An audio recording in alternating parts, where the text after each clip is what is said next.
আমি জড়িত ছিলাম সরকারি কাজে, যে এক সময় আসলে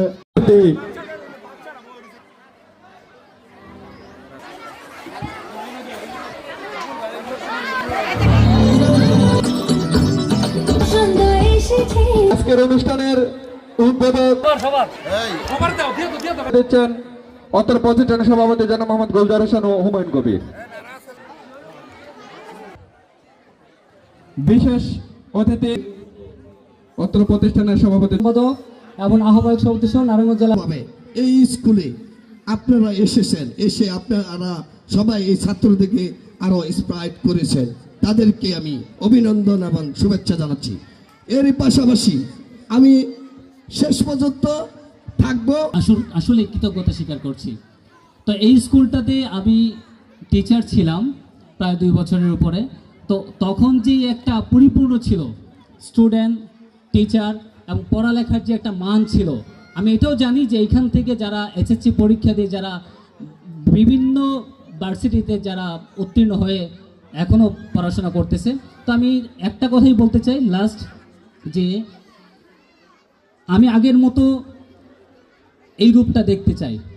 এই স্কুলটাকে ধরে রাখুন এবং এই স্কুলটাকে প্রতিষ্ঠিত করুন ভালো মন মানসিকতা নিয়ে, এবং আগের মতোই যেন এই প্রতিষ্ঠানটাকে আপনারা আগলে ধরে রাখার জন্য আমি বিনীত অনুরোধ করছি।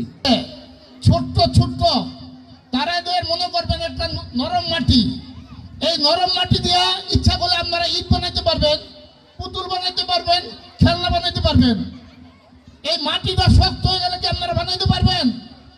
আমি আমার অত্র এলাকার অভিভাবকদেরকে দৃষ্টি আকর্ষণ করে বলছি, আপনাদের ছেলেমেয়েদেরকে একটু নজর দেন।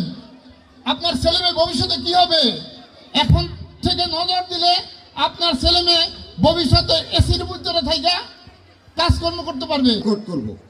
সুতরাং আজকে দেখেন এই স্কুলের শিক্ষক শিক্ষিকাদের সাথে কমিটির সাথে বৈশা যে ধরনের সহযোগিতা লাগে আমরা অবশ্যই করি। আমরা সৌভাগ্যবান যে এমন এক নেতাকে আমরা পেয়েছি যার দাদার অবদান আছে আমাদের রূপগঞ্জে। স্কুল হাই স্কুল হয়, হাই স্কুল কলেজ হয়, কিন্তু এখানে কলেজ পর্যায়ে গিয়ে আবার প্রাইমারি স্কুলে ফিরে আসছে, এই কথা আমি আর কখনো শুনি নাই। আপনারা কেউ শুনেছেন? সবাই কি বলছে? এই স্কুলকে সহযোগিতা করার জন্য। যদি এই এত সহযোগিতাই থাকে তাহলে এই স্কুল ঘুরে দাঁড়ানোর আর অপেক্ষা করতে হবে না।